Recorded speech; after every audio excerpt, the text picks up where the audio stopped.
Insurgency Sandstorm's first content update is now live and free to all players. My name is Michael Sruhas, I'm a lead game designer, and I want to run you through some of the new stuff you can see in today's update.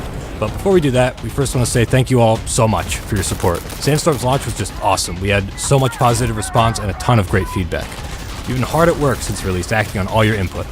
Our team is proud and we are excited. This is really just the beginning, so consider this update a sign of things to come.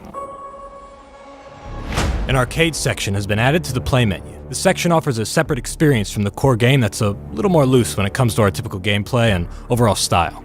In it, you'll see special game modes with new rules, classes, enemies, or just general game tweaks.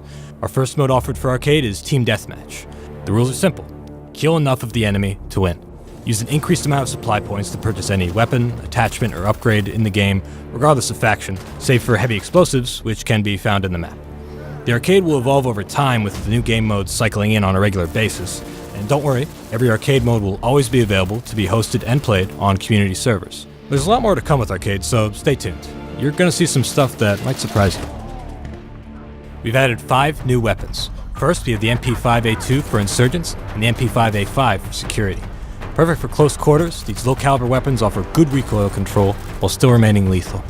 Gunner classes can enjoy 2 new machine guns with the MG3 for Insurgents and the M240 Bravo for Security. The M240 Bravo provides a higher caliber alternative to the M249, while the MG3 spits hot fire, 1,000 rounds per minute.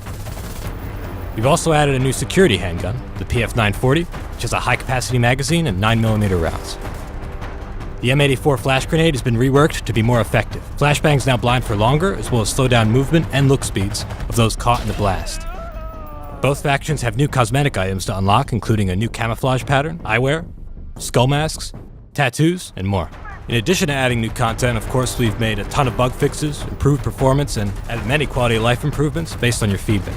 There's a new range map found under the tutorial section where you can quickly test all weapons and equipment in the game with no limitations from supply points.